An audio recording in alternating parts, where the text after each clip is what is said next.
So this is the qualifying questions, and this is the way that we generate the lead and get them ready. So once they're interested, once we have their attention, we jump into the qualifying questions. So I will jump into them now. First of all, we want to make sure you're the homeowner. Is that right? Typically, you guys should be calling on homeowner lists, so hopefully you're not, hitting any renters or anything like that. So make sure they're the homeowner. Make sure their home is a single family unit. Can't or detached residence. This has to be its own home. It can't be a townhome which is connected to another home. It can't be an apartment where there's multiple homes or multifamily units where there's other families living in it. It has to have 1 meter and one home that stands alone. Okay, so that's a single family home. And so they have to be the homeowner of a single family unit. Okay, and also no mobile homes. The mobile homes will not support solar. The roofs just aren't strong enough. Okay, we ask them who their utility company is. We have a list of utility companies that we work with, so you need to make sure that they're on that list. Usually, if you know where you're calling within cities or zip codes, if you're calling within those, there should be, 90% chance that they're with that utility company. And so you should, a lot of times you'll know where you're calling at and what their utility company is. Okay. Given some months high and some months low, what's your average electric bill? With this, we really can't save them money if they're under $100 a month. In California, we have some rules that they have to be at specific amounts, but anywhere else, it just needs to be over $100.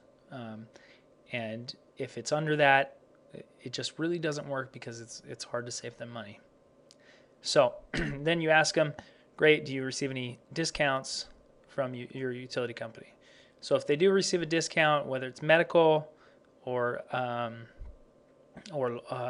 low income, then they'd be getting a discount already from their electric company. If they're getting a discount already, then the rebates don't apply to them because they're already receiving assistance from the government. So the rebates wouldn't apply to them, and it wouldn't work out. So if they are receiving any type of discount, they'll usually know if they are receiving medical or if they're like low income, they'll be getting discounts. And so ask them if they are, then they don't qualify. And then you ask them, sounds good, since there's zero out-of-pocket option. Depends on a strong credit score. Do you believe I have 700 credit or better? Very important. If it's under 700, we can't do it. Now, if they don't know exactly, just make sure that they don't have. You can ask them if they pay their bills on time, if they have good credit. If they don't know, just send it through and we can clarify it with them. But it needs to be above 700 credit. And if they don't know, just make sure that they have good credit, and we'll take it from there. Perfectly. Or next part. Perfect. Finally, the ideal roof gets good sun exposure with no shading on a scale from 1 to 10. 1 being almost zero shade, and 10 being completely shaded. How would you rate your roof?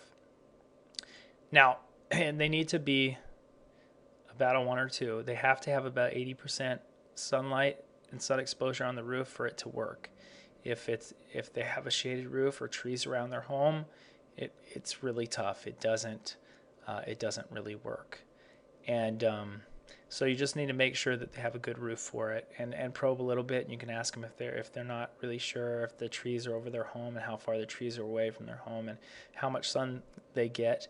When we get the lead, obviously we're going to look on Google Maps and actually see what it looks like, so we'll figure it out. But if they have a lot of trees around their house and they know that their roof is shaded, it doesn't work.